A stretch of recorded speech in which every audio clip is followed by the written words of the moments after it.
pourquoi ce musée est vide?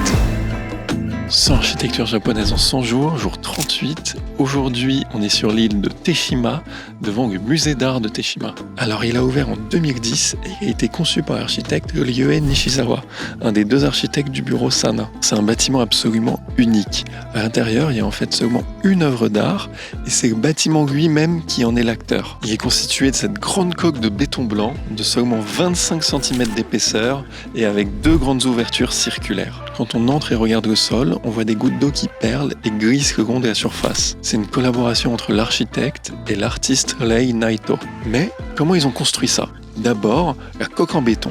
Ils ont réalisé un grand monticule de terre avec la forme souhaitée et ils sont venus mettre par-dessus un mortier.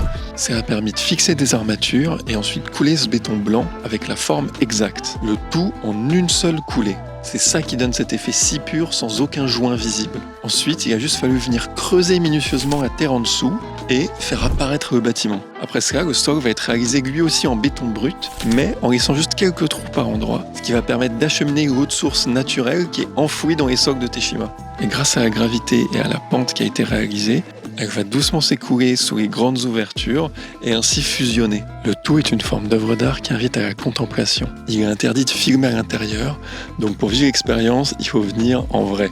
Nous on se retrouve demain sur l'île d'à côté, à Naoshima. Ciao!